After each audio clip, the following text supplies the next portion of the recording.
যে আমাকে ঘৃণা করে তাকে ঘৃণা করার সময় আমার কাছে নেই। কারণ যারা আমাকে ভালোবাসে আমি তাদেরকে ভালোবাসতে অনেক, অনেক ব্যস্ত থাকি। একজন মেয়ে যখন তার বাবার বাড়ি যায়, তখন বাবার বাড়ি যাওয়ার পর ১ম এই কি করে? তার মাকে খুঁজে। আর যখন একটা মেয়ে তার শ্বশুরবাড়িতে যায়, তখন কি করে? সবার আগে তার স্বামীকে খুঁজে। কারণ এই ২ জনের অভাব কেউ পূরণ করতে পারে না। তাই যাদের স্বামী আছে তাদেরকে বলতেছি যে, এখন এই পৃথিবীতে স্বামী আছে, স্বামীকে নিয়ে অনেক, অনেক বেশি এনজয় করেন। বাহিরে ঘুরতে যান, বিভিন্ন জায়গায় রেস্টুরেন্টে যান। কারণ কি? এখন এই সময়টা আপনারা আর কখনো পাবেন না। এই যে দেখেন এই গাছের ফুলগুলা যে ফুটেছে, আমরা যদি এখন এই ফুলগুলার সামনে ছবি না উঠাইতাম তাহলে এই ফুলগুলাকে আর পেতাম না। এই ফুলগুলা দেখা যায় ১৫ দিন পরেই ফিনিশ হয়ে যাবে। তাই মানুষের জীবনটাও ঠিক এরকম। তাই সময় থাকতে সময়ের মূল্য দেন। সময়ের মূল্য না দিলে পরে ঠিকই পস্তাবেন। অনেকের আছে সময় আছে কিন্তু সময়ের মূল্য দেয় না। এই সময়ের মূল্য না দেওয়ার কারণে অনেক কিছু সময়ের পরে যেয়ে ঠিকই বুঝতে পারে। আসলে কি সেটা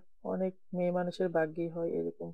তারপর বাই দ্য ওয়ে আমরা আমাদের বাসার নিচে দেখেন কত সুন্দর এই ফুলের বাগানটা। প্রত্যেক বছর যখন এই ফুলগুলা ফুটে তখন আমার এত ভালো লাগে। তাই নিজের জামাইকে নিয়ে একটু রং-ডং করি। কি করব বলেন? আমাদের তো আর এখানে কিছু করার নাই। শুধু খাই, দাই, ঘুমাই, রং-ডং করি। জামাইয়ের সাথে, ফ্যামিলির সাথে। বিদেশ যে কত শান্তি, একবার বিদেশ আসেন তাহলে বুঝতে পারবেন। বিদেশ কত প্রকার ও কি, কি আছে। দূর থেকে অনেক সুন্দর দেখা যায়, অনেক পরিষ্কার, ক্লিন, অনেক, অনেক সুন্দর। আসলে কি এই সৌন্দর্যটাকে বুক করতে যে কত পরিমাপে কষ্ট করতে হয় একটা মানুষের, বিশেষ করে একটা স্টুডেন্ট যখন আসে দেশের বাহিরে, তাদের কষ্টগুলা দেখে আল্লাহ এত খারাপ লাগে। ওরা না পায় ঠিকভাবে জব, না পায় মানে কি বলবো? ওদের কষ্টের কথা বললে মানে আমি এখন ক্লান্ত হয়ে যাব। তাই ওদের কষ্টের কথা আর বলি না। বলে এত সুন্দর মোমেন্টটাকে আমি নষ্ট করতে চাই না। এই যে দেখেন খুব সুন্দরভাবে একদম রিল্যাক্স ভাবে এনজয় করতেছি। কারণ এই জীবনে কতদিন বাঁচবেন? সারাক্ষণ শুধু ডিপ্রেশনে কত থাকবেন? তাই